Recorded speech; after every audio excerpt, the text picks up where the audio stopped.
An Islamabad court on Tuesday banned 27 YouTube channels for airing anti-state content and spreading false, misleading and fake information. Hello and welcome to The Print. My name is Devdatta and in Go to Pakistan today, we discuss what was behind this move. Now, among the targeted channels are those of prominent journalists including Arzu Kazmi, Matiullah Jan, Ahmad Noorani, Wajahat Khan, Asad Ali Toor, and former television anchors Moeed Pirzada and Imran Riaz Khan.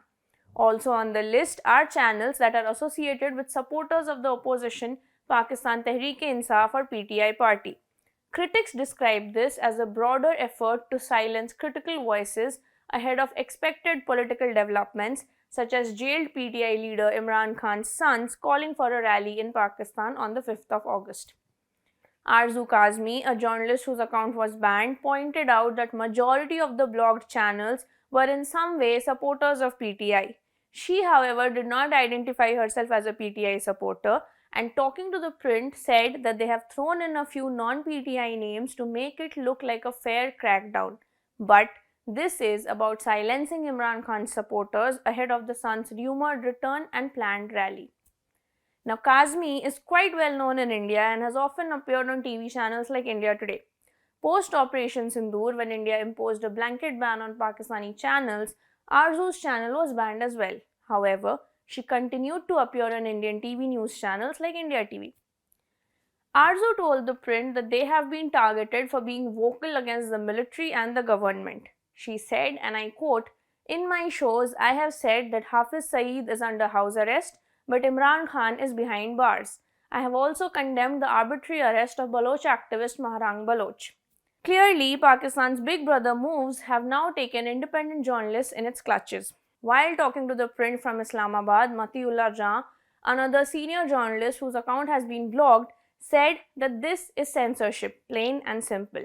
He said, and I quote, "My only crime is reporting the truth and reporting on unconstitutional interference by the military in our politics and judiciary, and now they want to shut me down." Jan is a senior journalist with 30 years of experience who is based in Islamabad and currently runs the YouTube channel called MJTV.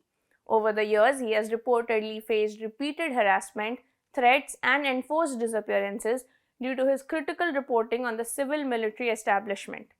He told The Print that his name also appeared in leaked government documents related to journalist threats and surveillance, and he was recently abducted and falsely charged while investigating alleged killing of political protesters.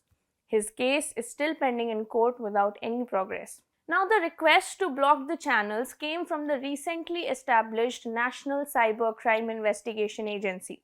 This is a body created under the Interior Division of the Pakistan government to monitor illegal activity on social media platforms. According to local reports, the inquiry by the Cybercrime Circle was initiated under the Prevention of Electronic Crimes Act or PECA, which pertains to unlawful online content. Now, here's a quick history. In January this year, Pakistan's parliament passed a bill to amend the already controversial Prevention of Electronic Criminals Act or PECA, which was passed in 2016. Under this law, the amendments granted the government sweeping powers to regulate social media, and penalty included up to 3 years in prison and a fine of up to 20 lakh Pakistani rupees for spreading fake news. The law also prohibited sharing statements from banned organizations or their members and broadened the definition of social media platforms to include any online information management system. Since the court order, YouTube has notified at least some of the affected channel owners. Jan confirmed receiving a legal notice from the platform informing him of the Islamabad court's directive. He said that the message noted that if content creators did not take voluntary action, YouTube might remove the material in question under Pakistan's local law obligations. Now, this is a claim that has raised eyebrows among digital rights advocates given the platform's limited legal presence in the country. Jan claimed that successive governments, both civilian and military-backed, have systematically tried to silence him, and in recent years he says that he has also been fired from his television job at Waqt News TV in 2018 after being falsely charged with terrorism and had his family members' bank accounts frozen. He said, and I quote, "I have reported from the Supreme Court for decades. Now I am their target. My channel, MJTV, which was my only source of income after losing my mainstream job, is now under attack." Asad Ali Toor, another independent journalist whose YouTube channel was named in the court order, echoed Jan's concerns. He said that the state had never informed him formally of any inquiry or charges. Talking to ThePrint, he said that I have been condemned unheard because there is no transparency and no due process. I was not even given a chance to respond before the judge issued this order. Like Jan, Toor has faced multiple arrests, beatings, and online smear campaigns over his reporting on military overreach and the suppression of marginalized communities. Earlier this year, he also discovered that his own bank account as well as his mother's pension account had been frozen without prior notice. In May this year, the Islamabad High Court ordered that the bank accounts be restored and called the government actions a violation of due process. The court then noted that no investigation details had been shared with Toor, with only vague references to anti-state content and alleged financial crimes.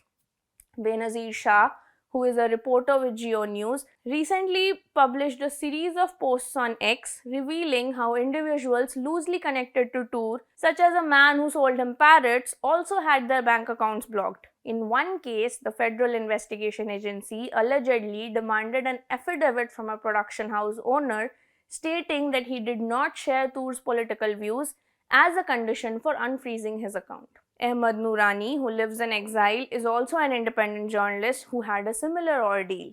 His family was abducted earlier for his story on military nepotism in Pakistan.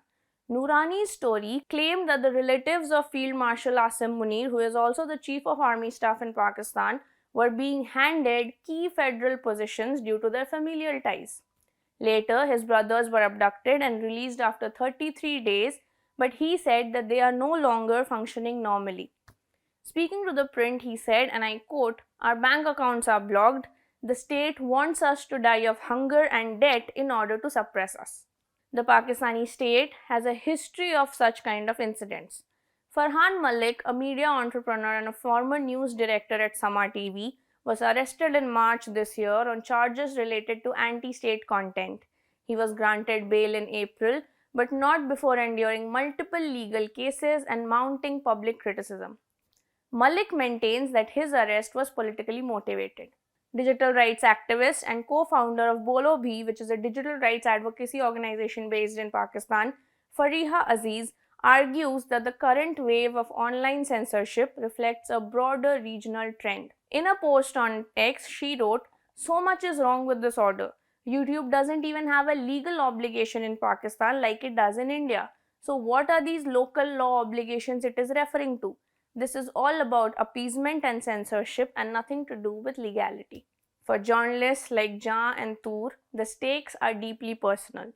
Despite repeated threats, legal harassment, and even physical violence, both say that they will challenge the court's decision and continue reporting. Jaa told ThePrint that this fight is bigger than us. It is about the future of press freedom in Pakistan, and we are not going to back down. This is Devdatta for ThePrint. Keep watching for more such videos.